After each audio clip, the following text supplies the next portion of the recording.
நடிகர் தனுஷ் நடித்து இன்று வெளிவந்திருக்கும் குபேரா திரைப்படத்தை பத்தி இந்த நிகழ்ச்சி நம்ம பார்க்க போறோம். இந்த படத்தோட கதை அப்படின்னு சொல்லி பாத்தீங்கன்னு சொன்னா, எப்பயும் போல ஒரு கார்பரேட் நிறுவனம், அந்த கார்பரேட் நிறுவனம் பல ஸ்கேம் பண்றதுக்காக அரசாங்கத்தோட சேர்ந்து கைகோர்த்து கொண்டு ஒரு ஸ்கேம் பண்ண ட்ரை பண்றாங்க. அதுல பிச்சைக்காரர்களை பகடக்காயா யூஸ் பண்றாங்க. அதுல ஒரு பிச்சைக்காரரா நம்ம தனுஷ் வராரு. தனுஷ் அவரோட ஆசை என்னன்னா, யாருமே பிச்சைக்காரங்களா இருக்கக்கூடாது, அட்லீஸ்ட் அவங்க இந்த பிரிவுனாலும் அடுத்த பிரிவுல பிச்சைக்காரங்களா இல்லாம இருக்கணும் அப்படின்றதுதான் அவரோட ஆசை. இந்த ஸ்கேம் பண்றாங்க இல்லையா, பிச்சைக்காரருக்கு ஸ்கேம் பண்றாங்க இல்லையா, அந்த ஸ்கேம் பண்ற பணத்தை வச்சு நம்முடைய தனுஷ் அவர் நினைச்சதை சாதிச்சாரா இல்லையா அப்படின்றதுதான் இந்த படத்தினுடைய கதை. ஃபர்ஸ்ட் இந்த படத்துல நம்ம பேச வேண்டிய முக்கியமான ஆள் நடிகர் தனுஷ். அவர் ஒரு ஒரு எக்ஸ்ட்ராடினரி ஆக்டர் அப்படின்றது நமக்கு பல தடவை ப்ரூவ் பண்ணியிருக்காரு. இதுல மற்றும் ஒரு தடவை ப்ரூவ் பண்ணியிருக்காரு. கிட்டத்தட்ட நீங்க இன்டர்வல் வரைக்கும் பாத்தீங்கன்னா தனுஷோட ஆக்டிங் அவ்வளவு நீட்டா, அவ்வளவு கிளியரா, அவ்வளவு அட்டகாசமா இருந்ததுன்னு சொல்லணும். அவருடைய ஒரு ஒரு சீனும் ஒரு ஒரு ரியாக்ஷனும், அவர் பிச்சை எடுக்கிற ஒரு மாதிரி கொம்பு வச்சு நடுவில் என்ன பண்ணுவார், ஒரு பிச்சைக்காரனுக்கு காசு வேணும் அப்படின்னு சொல்லிட்டு என்ன பண்ணுவாரு, நல்லா நீட்டா ட்ரெஸ் எல்லாம் போட்டிருப்பாரு. டக்குனு ஒரு கொம்பை வாங்கி கையில வச்சுட்டு ஒரு 2 பிச்சை எடுப்பாரு ஒரு சீனு. அந்த சீன் சூப்பரா பண்ணியிருந்தாரு. அந்த மாதிரி அவர் பல சீன்கள் மொதல் ஆப்ல பல சீன்கள் அந்த மாதிரி சொல்லிக்கிற மாதிரி பல சீன் பண்ணியிருந்தாரு. அவர் நடிக்கிறதா இருக்கட்டும், அவருடைய நடையா இருக்கட்டும், உடை பாவனை எல்லாமே ரியலா நம்ம அந்த கேரக்டராவே மாறி இருந்தார். அந்த கேரக்டர் எப்படி இருக்குமோ அதை அப்படியே ரியலா ஸ்கிரீன்ல கொண்டு வந்திருந்தாரு.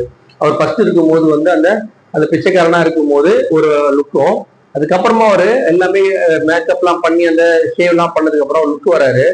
ஸ்கிரீன்ல அவ்வளவு அதிக அற்புதமா இருந்த ஸ்கிரீன் பிரசன்ஸ் ரொம்ப சூப்பரா இருந்தது. தனுஷ் அவருடைய ஸ்கிரீன் பிரசன்ஸ் ரொம்ப சூப்பரா இருந்தது. இன்டர்வல் வரைக்குமே அவருடைய பர்ஃபார்மன்ஸ் ரொம்ப சூப்பரா இருந்தது. அதுக்கடுத்து இந்த படத்துல மென்ஷன் பண்ணக்கூடியது கிங் நாகார்ஜுனா. அவர் பழைய நடிகர். அவர் நடிப்பெல்லாம் சொல்லித்தர வேண்டிய அவசியம் கிடையாது. அவரும் அவருடைய கேரக்டர் நல்லபடியா உள்வாங்கி நல்லா பண்ணியிருந்தாரு. அவருடைய எந்த விதமான குறையும் அவரோட படம் முழுக்க நாகார்ஜுனாவோட கேரக்டர், நாகார்ஜுனா எந்த விதமான குறையும் வைக்காம அவர் கொடுத்த கேரக்டர் மிக சிறப்பா பண்ணியிருந்தாரு. அப்புறம் இந்த ராதிகா மந்தானா கிட்டத்தட்ட உங்களுக்கு இன்டர்வல் கிட்ட தான் வராங்க. அவங்க இந்தியா ஃபுல்லா ஃபேமஸான ஒரு நடிகை. அதனால இந்த படத்துல அவங்களுக்கு பெரிய கொஞ்சம் ஹோப் இருக்கு. ஆனா பெருசா இவங்க 2 பேர் 3 பேர் இருக்கிற அளவுக்கு அவங்களுக்கு ஹோப் கிடையாது. இருந்தாலும் அவங்களுக்கு கொடுக்கப்பட்ட அந்த கேரக்டர் சிறப்பா பண்ணியிருந்தாங்க, நல்லா ஆக்ட் பண்ணியிருந்தாங்க. அவங்களுடைய கவர்ச்சியெல்லாம் இல்லாம வெறும் நடிப்புல கவனம் செலுத்தி இந்த படத்தை தன்னை ஒரு சிறந்த நடிகையை இந்த படத்துல ப்ரூவ் பண்ணியிருக்கிறாங்க. இந்த படத்துல இருக்கிற வில்லன்கள் எப்பயும் போல இந்த கார்பரேட் வில்லன்கள் எப்படி இருப்பாங்களோ அந்த மாதிரி ஒரு கேரக்டரை தேர்ந்தெடுத்து வில்லனா போட்டிருக்கிறாங்க. அவங்க அப்பாவும் அதே மாதிரி கார்பரேட் வில்லனா போட்டு, அதே அரசியல்வாதிகள் அப்படி சொல்லி போட்டு ஏதோ ஒரு இது பண்ணி மாவை ரெடி பண்ணி நம்ம தலையில வச்சாங்க. நம்ம இந்த படத்தோட இன்டர்வல் வரைக்கும் பாத்தீங்கன்னு சொன்னா படம் வேற ஏதோ ஒரு களத்தை நோக்கி போகுது. இது வேற ஏதோ ஒரு வித்தியாசமா ஏதோ பண்ண போறாங்க. ஏன்னா அந்த இன்டர்வல் வரைக்கும் அந்த நம்ம எதிர்பார்த்த சீன்கள் தான், பல சீன்கள் எதிர்பார்த்த சீன்கள் தான். அங்க நாகார்ஜுனா இருக்கு, சரி வேற விதமா இருக்கும்னு நினைச்சிருப்போம். ஆனா அது இல்லாம ஆக்சுவலி இந்த படத்துல இது நம்ம யூஸ் பண்ணதுக்கு அப்புறமா அந்த பிச்சைக்காரன் என்ன பண்ணுவாங்க அப்படின்றது நீங்க என்ன யூகிக்கிறீங்களோ அதுதான் நடக்கும். நினைச்ச மேனி சகட்டு மேனிக்கு எல்லாரையும் சாகடிக்கிற திறமை எடுத்தவர் அந்த கார்பரேட் கம்பெனியினுடைய ஓனரு. அது மாதிரி இருக்கும்போது என்ன நடக்கும்னு எல்லாருக்குமே தெரியும். அப்ப அதுல தனுஷ் மட்டும் எப்படி தப்பிச்சாரு, அவர் நாகார்ஜுனாக்கும் அவருக்கு அந்த ரிலேஷன் எப்படி இருந்தது, அதெல்லாம் படத்தினுடைய அங்கங்க காட்டப்பட்ட சீன்கள். அதுல ரொம்ப நேரத்துல பாத்தீங்கன்னா தனுஷ் எதுக்காக நாகார்ஜுனா ரொம்ப நம்புறாருன்னு சொல்லி எந்த விதமான பின்புலமான கதைகள் எதுவுமே இல்லை. சும்மா சாதாரணமா கூட்டாம்போக்குல நம்புற மாதிரி ஒரு நம்பிக்கை காமிச்சு எடுத்துட்டு போறாங்க. நாகார்ஜுனா தன் குடும்ப பாங்கான நடிப்புல மிக சிறப்பா பண்ணியிருந்தாரு. படத்தோட இன்டர்வல் வரைக்குமே பாத்தீங்கன்னா படத்துல எந்த விதமான குறை இருக்கிற மாதிரி தெரியல.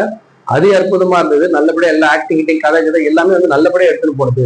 சரி, நம்ம இன்டர்வல் நினைச்சிருப்போம் இந்த படம் இன்டர்வலுக்கு அப்புறமா மிகப்பெரிய ஒரு வித்தியாசமான ஒரு படத்தை நம்ம பார்க்க போறோன்ற எதிர்பார்ப்போட இவர் வச்சிருக்கிற பணம் நம்ம எவ்வளவு எல்லாம் தெரிய போகுது, அதை வச்சு இவர் என்ன பண்ண போறாரு அப்படின்ற எதிர்பார்ப்போட கிட்டத்தட்ட இன்டர்வல் வரைக்கும் நம்ம பார்த்துட்டு இருக்கிறோம். ஆனா இன்டர்வலுக்கு மேல கிட்டத்தட்ட டுவர்ட்ஸ் கிளைமேக்ஸ் படத்தினுடைய மொத்த கதையுமே மாத்தி நம்மள கஷ்டப்படுத்திடுறாங்க. இன்டர்வல் முடிஞ்ச உடனே பாத்தீங்கன்னா மதாஃப் விட்டுருங்க. மதாஃப் உண்மையா வேற லெவல் படம். நீங்க என்ன அவார்டு இருக்கோ அத்தனை அவார்டையும் தனுஷ்க்கு கொடுக்கலாம். அந்த அளவுக்கு பர்ஃபார்ம் பண்ணியிருந்தாரு. நீட்டான பர்ஃபார்மன்ஸ், எங்கேயுமே எந்த விதமான குறை எதுவுமே நல்லபடியா அந்த படம் போயிட்டு இருந்தது.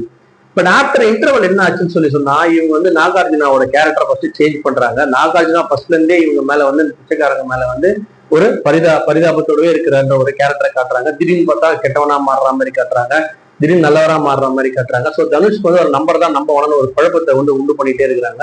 அது வரைக்கும் கதை அப்படியே போயிட்டே தான் இருக்கு. நாகார்ஜுனா இறந்ததுக்கு அப்புறமா இதை இறக்கிறதுக்கு முன்னாடியே வந்து யாராலையுமே வந்து கட்டுப்படுத்த முடியாத அந்த கார்பரேட் கம்பெனி நிறுவனங்களை இவங்க எப்படி கட்டுப்படுத்த போறாங்கன்னு நம்ம ஆர்வத்தோட பார்த்துட்டு இருக்கும்போது ஆஸ் யூஷுவல் சாதா கதைக்கு வந்துட்டாங்க. நாகார்ஜுனா துப்பாக்கியை தூக்கிட்டாரு, அவங்களும் துப்பாக்கியை தூக்கிட்டாங்க, அந்த சூடு இந்த சூடு சுட்டு கடைசி நாகார்ஜுனா க்ளோஸ் பண்ணிடுறாங்க. நாகார்ஜுனா க்ளோஸ் பண்ணவரையும் சரி எப்படி பல்லுகளை கட்சி அந்த படத்தை எப்படி நம்ம பார்த்துலாம் போல தோணுது. அதுக்கப்புறமா தனுஷ் மட்டும் தனியா என்ன பண்ண போறாருன்னு பண்ணி அவர் அந்த பண்ண அந்த கடைசி சேட்டைகள்லாம் வந்து உண்மையா வந்து அந்த படத்தினுடைய ஒரு ஸ்டாண்டர்டையே வந்து எடுத்துச்சு. அது வரைக்கும் வந்து அந்த படம் வந்து ஒரு வித்தியாசமான படமாக, ஒரு பார்க்கக்கூடிய படமாக இருந்தது. தனுஷோட ஆக்டிங், நாகார்ஜுனோட ஆக்டிங், டிஎஸ்பியோட மியூசிக் எல்லாமே இருந்துமே அந்த இந்த மாதிரி படத்துக்கு வந்து அந்த கிளைமேக்ஸ் கிட்டத்தட்ட கிளைமேக்ஸ் எல்லாம் வரும்போது படம் வந்து ரொம்ப ரொம்ப ஸ்டஃபா இருந்தாதான் நல்லா இருந்தாதான் படம் வந்து பார்க்க பிடிக்கும். நீங்க மதாஃப்லாம் கூட ஸ்லோவா போகலாம், அந்த கடைசியில நல்லா இருக்கும். பட் அந்த படத்தை கடைசி ஒரு அரை மணி நேரம் வந்து கெடுத்து குடிச்சு வராக்கிட்டாங்க. அது வரைக்கும் அந்த படம் வந்து நல்லபடியா போயிட்டே இருந்தது. இருந்தாலும் என்ன பண்றது, நம்ம இப்ப இருக்கிற படங்கள் வந்து பெரும்பாலான படங்கள் வந்து இந்த மாதிரிதான். கிட்டத்தட்ட ஒரு நம்ம தக் லைஃப் கூட பாத்தீங்கன்னா இன்டர்வல் வரைக்கும் படம் வந்து அட்ஜஸ்ட் பண்ணி பாக்குற மாதிரி இருந்தது. அதுக்கப்புறம் தான் அந்த படத்தினுடைய போக்கு வந்து மாறிச்சு. ஆனா இது தக் லைஃப் அளவுக்கு இல்ல, இன்னும் கொஞ்சம் கிட்டத்தட்ட ஒரு படத்தினுடைய செகண்ட் ஹாஃப்லயே ஒரு பாதி நேரம் வந்து படம் வந்து கொஞ்சம் அட்ஜஸ்ட் பண்ணி பாக்குற மாதிரி இருந்தது. ஆனா அதுக்கப்புறம் தான் படத்தினுடைய போக்கு மாறி படத்தினுடைய ஒரு வெற்றி வந்து பாதிச்சதோ அப்படின்னு சொல்லிட்டு என்னோட கணிப்பு. படத்துல வந்து நடிப்பு அப்படின்னு சொல்லி பார்க்கும்போது இவங்க இல்லாம நடிச்ச அதர் நடிகர்கள் எல்லாம் அவங்களோட போர்ஷனை கரெக்டா தான் பண்ணாங்க, எந்த விதமான குறையும் வைக்கல. இந்த மெயின் வந்து சேகர் கமுலா வந்து இன்னும் கொஞ்சம் அந்த ரைட்டிங்ல இன்னும் கொஞ்சம் பெட்டரா எடுத்துட்டு அந்த பிச்சைக்காரனால எதை பண்ண முடியுமோ அதை பண்ணிருக்கலாம். ஆனா எப்பயும் போல என்ன பண்றாங்க, அந்த படத்துக்கும் பிச்சைக்காரனுக்கும் சம்பந்தமே இல்லாம இருந்தது. பிச்சை எடுக்கிறத பத்திய படம் தான், அவங்கள பத்திய கஷ்டப்பட்ட படம் தான். ஏற்கனவே வந்து நம்மளுடைய பாலா எடுத்த படங்கள்லாம் இருக்கு, அந்த படம் தான் பிச்சைக்காரனை பத்தி கிளீனா காமிச்சிருப்பாங்க. அந்த மாதிரி இந்த படத்துல பிச்சைக்காரனை பத்தில எதுவுமே பெருசா காட்டல. ஆனா அவங்க காட்டுறது முழுக்க என்ன காட்டினாங்கன்னா, இந்த கார்பரேட் கம்பெனி வந்து இவங்களை எப்படி யூஸ் பண்ணிக்கிறாங்கன்னு தான் அதை காட்டினாங்க. ஆனா அந்த கார்பரேட் கம்பெனிக்காரங்க வேணும்ட்டே பிச்சைக்காரனை போய் அவனை பண்ணி அவனை கஷ்டப்பட்டு தான் அதை சம்பாரிச்ச மாதிரி, அவனை பண்ணாதான் அவன் ஆற்றல் தீருன்ற மாதிரி என்னென்னமோ பண்ணி படத்தோட கிளைமேக்ஸ் எப்படி முடிக்கிறதுன்னு தெரியாம எப்படியோ போட்டு முடிச்சு இந்த நல்லா வந்திருக்க வேண்டிய படத்தை வந்து கடைசி ஒரு அரை மணி நேரத்தால வந்து ஒரு சாதாரணமான படமாக்கிட்டாரு இயக்குனர் சேகர் கமுலா. சரி, மொத்தத்துல இந்த படம் எப்படி பார்க்கலாம் அப்படின்னு சொன்னா, இது ஒரு ஆவரேஜ் பிலிம் தான், நாட் மோர் தென் ஆவரேஜ். அது மோர் தென் ஆவரேஜ் சொல்லி சொல்லணும்னா தனுஷனுடைய ஆக்டிங், மற்ற அந்த நாகார்ஜுனோட ஆக்டிங், எல்லா ஆக்டர்ஸும் நல்லபடியா பண்ணியிருந்தாங்க. கேமரா ஒர்க் நல்லா இருந்தது. எடிட்டிங் தான் 3 hour 2 நிமிஷம் படத்துக்கு அளவுக்கு இந்த படத்துல ஒன்றும் கதை இல்லை, ஒண்ணும் இல்லை. எடிட்டர் என்ன பண்ணான்னு சொல்லி தெரியல. கிட்டத்தட்ட 3 மணி நேரம் இந்த படத்தை வந்து ஜவு மாதிரி இருந்தது. உண்மையா வந்து கஷ்டமா இருக்கு. எவ்வளோ சீன்கள் கட் பண்ணிருக்கலாம், இன்னும் கொஞ்சம் படத்தை வந்து இன்னும் கொஞ்சம் ஷார்ட்டா கொடுத்துருந்தா இன்னும் கூட நல்லா இருக்கு. ஏன்னா கதை இல்லை, கதை இல்லாத படத்துக்கு எது இவ்வளவு பெரிய இழுவன்னு சொல்லி தெரியல. நம்ம எல்லாருக்குமே அடுத்த சீன் என்ன வரும்போது தெரிஞ்சே இருக்கிற சீன்ன்றதுனால அவ்வளவு பெரிய இழுவு வந்து அந்த படத்துக்கு வந்து தேவையில்லாம இருந்துக்கலான்றது என்னுடைய கணிப்பு. சரி, இந்த படத்தை நீங்க யார் பார்க்கலாம் அப்படின்னு சொல்லி சொன்னா, ஃபேமிலியோட போய் கண்டிப்பா ஒரு ஆவரேஜ் நீங்க பார்த்தா போதும் அப்படின்னு நினைக்கிறவங்க கண்டிப்பா இந்த படத்தை ஃபேமிலியோட போய் பார்க்கலாம். எந்த அடல்ட் கண்டென்ட்டும் கிடையாது. எல்லாமே வசனம் எல்லாமே வந்து இந்த டவுன் வசனம் இல்லாம கிளியரா இருந்தது. ஸோ ஃபேமிலியோட போய் பார்க்கலாம். ஆனா நீங்க ஆவரேஜ் தான் பார்க்க போறன்ற எண்ணத்தோட போங்க. ஒரு எக்ஸ்ட்ரானரி படம் பார்க்க போறோம் அப்படின்ற எண்ணத்தோட போவாதீங்க.